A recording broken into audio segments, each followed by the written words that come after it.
Hi, Mom. You were in the hospital for malnutrition. Weren't you eating properly?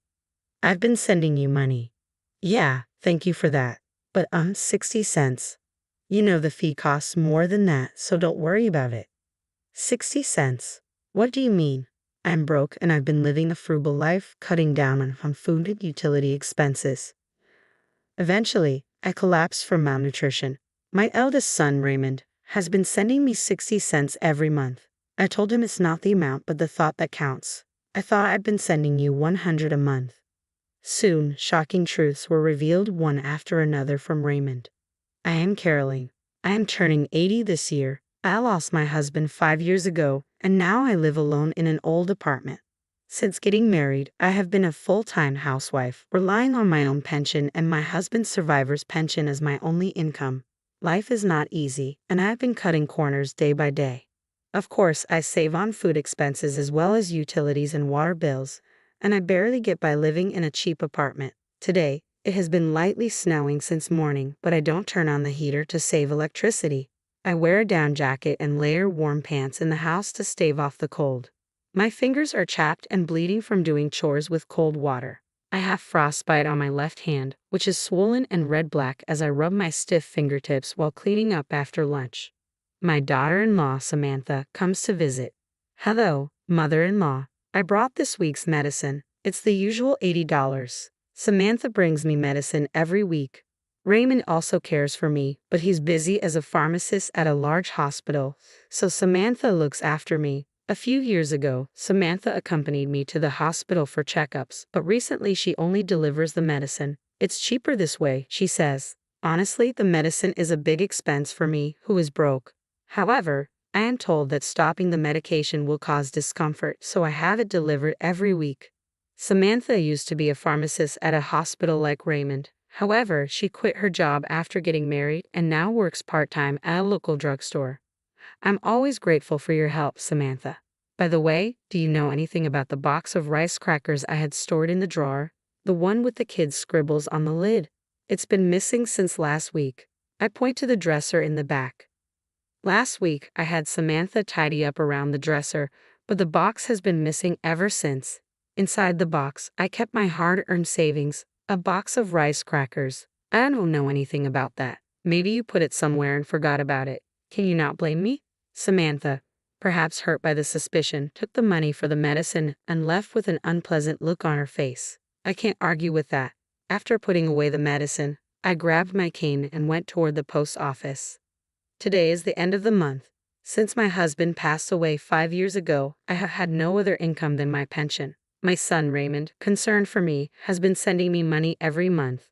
My bank book, spit out from the ATM as usual, had deposit 60 cents written on it. The amount sent was so little that the transfer fees seemed to cost more, but it's the thought that counts. Though it doesn't help much with daily life, I am grateful for it. After leaving the post office, I headed to my regular greengrocer. Since I visited every week, I became quite familiar with the energetic owner Dane, who is in his 60s. When I went to the store just before closing, I could get unsold or bruised vegetables at a discount. I always went to the store in the evening, targeting those discounts. Today, I got bruised turnips and radishes and wilting spinach. I thanked Dane and went home to pickle all the turnips and radishes in my homemade brine. The secret brine pickles I've been making for years as a hobby and to save money are excellent in both flavor and texture. I had a simple but delicious dinner of spinach and pickles. Lately, my health has been deteriorating. I feel dizzy when I stand up and I get short of breath just from moving a little. My nails and fingertips are also in bad shape. Perhaps my body is weak because I haven't been eating well due to cutting food expenses. I've had health issues before, but I never paid much attention, thinking it was due to age. But recently, the pain in my body is unbearable, and the dizziness is terrible. I tried calling Samantha to see if she could take me to the hospital. Ah, the hospital, just for dizziness. Well, I'm old, so it might be inevitable. But I'm worried. I haven't been to the hospital in years. Could you take me for once? But I'm busy, I don't have time. Raymond is working non-stop too. I'm sorry, but can we do it another time? It's not that urgent. Samantha refused to accompany me to the hospital. Even the nearest hospital is quite far from my home. Being broke, I can afford not only the medical fees but even the transportation costs. Oh, and please don't contact Raymond. He's in a crucial period at work. If anything happens, please contact me. Samantha emphasized that and then hung up the phone. I sighed and took my medicine with cold water. One day, as I was chatting with Dane at my usual greengrocer, I was hit by another severe bout of dizziness. Unable to support myself with a cane, I squatted down on the spot. Dane rushed over. "Are you okay?" and peered into my face. The dizziness didn't subside even when I sat down. "I'm just feeling a bit dizzy. Nothing is wrong. I'm fine." As I said that, I tried to stand up forcefully. Suddenly, the world spun around and I fainted. When I woke up, I found myself in a hospital bed. Dane was sitting beside me, receiving an IV drip. I heard the story from Dane. Apparently, after I collapsed at the greengrocer's, he called an ambulance for me. I had slept all night since being brought to the hospital, and it was already bright outside. The doctor explained that I had anemia due to severe malnutrition. Unbeknownst to me, my bones had become hollow, and my body was in a more serious condition than I thought. I was worried about the treatment costs and wanted to leave early, but the doctor told me I had to be hospitalized for a week. "Caroline, I always tell you to eat properly. I was shocked when you suddenly collapsed. Dane had always been concerned about my health. Sorry for making you worry, but I don't have any money." "Didn't you have an eldest son? He's a doctor or something, right? He must be earning a good salary working at a hospital, so he could at least send you some money." "He's a pharmacist. I've been receiving support from him." I smile awkwardly and close my mouth. "I receive a monthly allowance from Raymond, but it's too small to help with my living expenses. With the weekly medicine fee I pay to Samantha, even my pension has been significantly reduced. Dane says I should get more money, but I'm hesitant to accept money earned by others, even if they're family. However, what worries me now is the hospitalization cost. With my barely getting by lifestyle, I can't imagine affording such high medical bills. Also, I'm concerned about my precious rice brine pickles. If I don't stir them every 3 days, they'll go bad."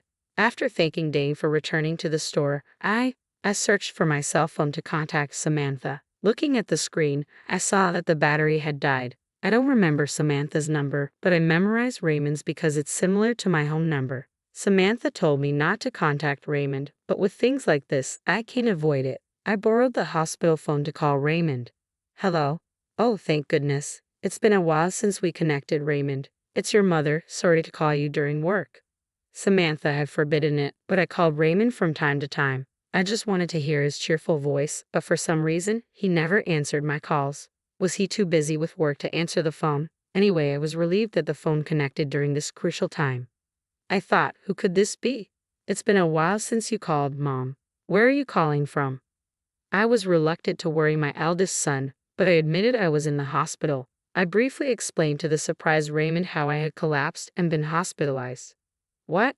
Malnutrition, Mom? Haven't you been eating properly? I've been sending you money for that reason." "Yes, I'm really grateful for that. Your support means a lot to me. But 60 cents might cost more in fees, so don't worry too much."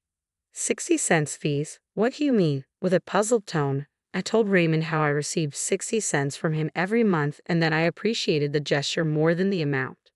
"I thought I was sending more money to Mom." Raymond finally speaks, as if squeezing out the words. "Wait, I'm curious about that too. But you mentioned malnutrition, right? Mom should have been going to the hospital every month, and she should be getting her medicine. Hasn't the doctor said anything until now?" "Yeah, I'm getting the medicine. Samantha delivers it to the house every week. I haven't been to the hospital in years. Lately, I've been having bad dizziness and palpitations, and I wanted to go to the hospital if possible. But Samantha said I'm busy, so maybe next time. Just the medicine every week." Raymond seems to be worried about something as he mumbles on the phone. "Anyway, I know you're busy, but could you please bring me some clothes and the insurance card on your next day off? And I'd like you to mix the rice brine pickles every 3 days, all right? I have the keys to our parents' house, so I'll leave work early today and go there. Don't worry about the hospital bills. I'll be there by evening." Raymond seems strangely preoccupied, but I'm grateful he can come right away. "Thanks. Be sure to wash your hands well and mix the pickles with your bare hands, Mom. I'm here. How are you feeling? Are you okay?" After the call, Raymond shows up in the afternoon. It seemed he left work early. As he organizes the clothes and personal belongings he brought from the house, he asks me in detail about recent events, about the house, my health, the medicine, Samantha. It's like a continuation of this morning's phone call. He also brought my bank book from home, and we opened it to check the contents together. From the date 5 years ago, there's a series of deposit 60-cent entries. Raymond glares at them with a fierce expression. Since this morning's call, Raymond's behavior has been strange. Did something happen at work? I thought he must have been very busy, as I had tried calling him 2 or 3 times a month, but never got through, and he never returned my calls. I feel bad for making him leave work early today. I casually apologize for it, and Raymond is taken aback and asks rapid-fire questions. He quickly takes out his smartphone and starts operating it intently as soon as he hears my story. What's been going on with him? Raymond gazes at the screen for a while, then operates his smartphone again to send a message to Samantha. He then grabs his backpack and says, "I'll be back shortly." He leaves the room, leaving behind a strange sense of unease, but I lie down in bed anyway. That evening, Raymond returns to the room. He puts down his backpack and asks how I'm feeling. After receiving an IV and sleeping in a warm bed for the first time in a while, I feel much better. While snacking on fruit and chatting, Samantha comes into the room. "Oh, mother-in-law, how are you feeling?" "Raymond, you took time off work, huh?" She approaches us with a forced smile and sits in the chair next to Raymond. Raymond didn't reply, looking down and gripping my bank book into his hand. Before I could say anything, Raymond spoke up with a voice lower than usual. "Samantha, Mom's malnourished. Do you know why?" Samantha stayed silent. There was a tense atmosphere. Raymond turned to face Samantha, glaring at her head-on. "Mom's been broke for so long, barely able to buy food. It's not just food, she's been cutting back on electricity and gas, living on the edge for years. When I went to her place today, there wasn't even a heater in the dead of winter." "Well, wait, Raymond, we're in a hospital. What happened? It's not Samantha's fault. There's no money." I tried to calm down the yelling eldest son while hiding my frostbitten, swollen, red-black hand.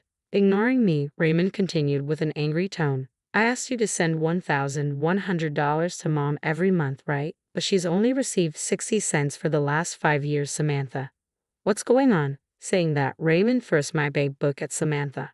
On every page, there was the number 60 cents. I couldn't believe my ears. I don't remember ever receiving $1,100.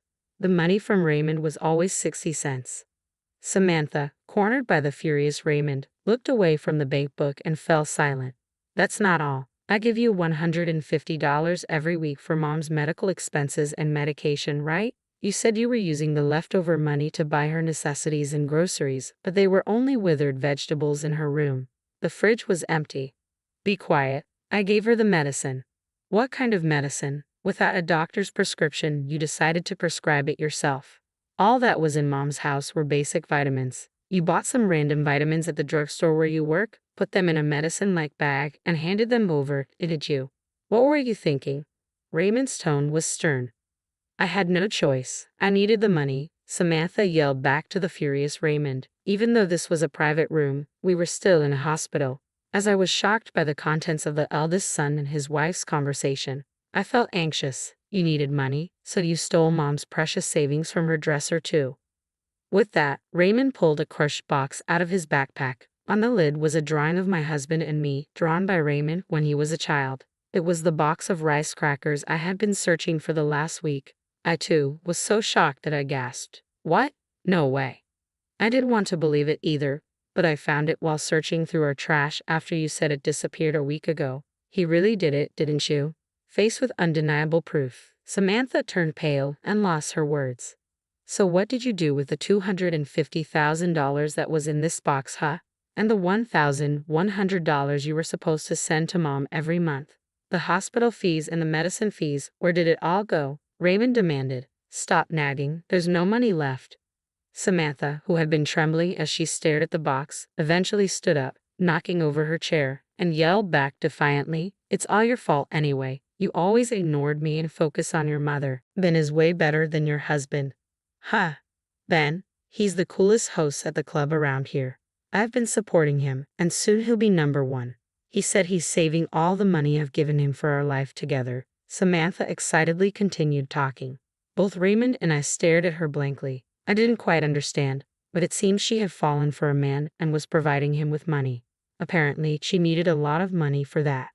All right, Samantha, I get it. Let's get a divorce right here for the sake of your life with this bang guy. Raymond quietly said this and took out the divorce papers and his seal from his backpack, placing them on the side table.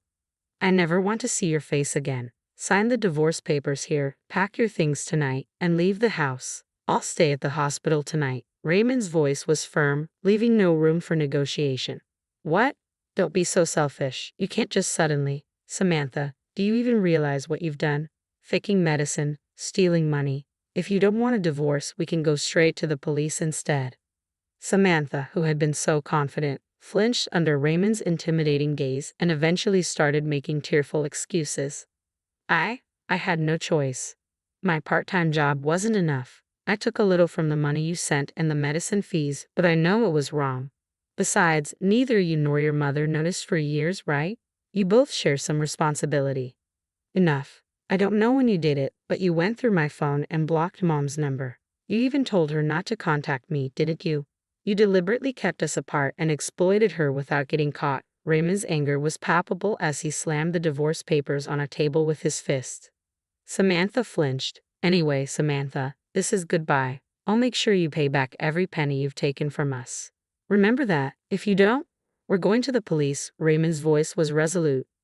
Finally realizing the gravity of her actions, Samantha couldn't say anything and signed the divorce papers with tears in her eyes. Samantha left the house that night, as Raymond had told her to, almost like she was running away. In exchange for not reporting her to the police, Raymond made sure to demand repayment of the money she'd taken, the amount she'd taken for the last 5 years since my husband's death, including the money for living expenses and medicine. In total, it amounted to over $900,000. I was shocked. Samantha later lost contact with the host she had given so much money to and went berserk in the club, getting herself banned. Bad rumors seemed to spread from nowhere, and before she knew it, they reached her part-time job, resulting in her being fired. With her income gone and not a penny to her name, Samantha couldn't rent an apartment and had to spend some time sleeping in internet cafes. But what happened to her after that is unknown. I had almost given up on getting back the money Samantha had taken as she had disappeared. But her family, who learned of the situation, decided to repay the debt in small amounts on her behalf. It might be difficult to recover the full amount of stolen money, but I was happy with their gesture. After being discharged from the hospital, I decided to leave with Raymond.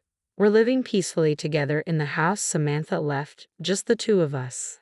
I had been forced to live a difficult life, being exploited by Samantha, but now, in our warm, comfortable home, I'm eating well, and my health has improved. Dane, the greengrocer who has always been worried about me, finally felt relieved. I still continue to make my specialty pickles. I used to do it just as a hobby and for saving money, but now, with Raymond's help, we're sharing information on how to make good pickles and delicious pickle recipes. In a few years, my pickle channel became hugely popular, possibly because an 80-year-old content creator was a novelty. And now, it brings in an amazing income. I had always thought that making money was impossible for me as I had never worked as a full-time employee. But even I can be useful to others. More than earning money, I've come to know the happiness of bringing joy to others and now live a fulfilling life every day.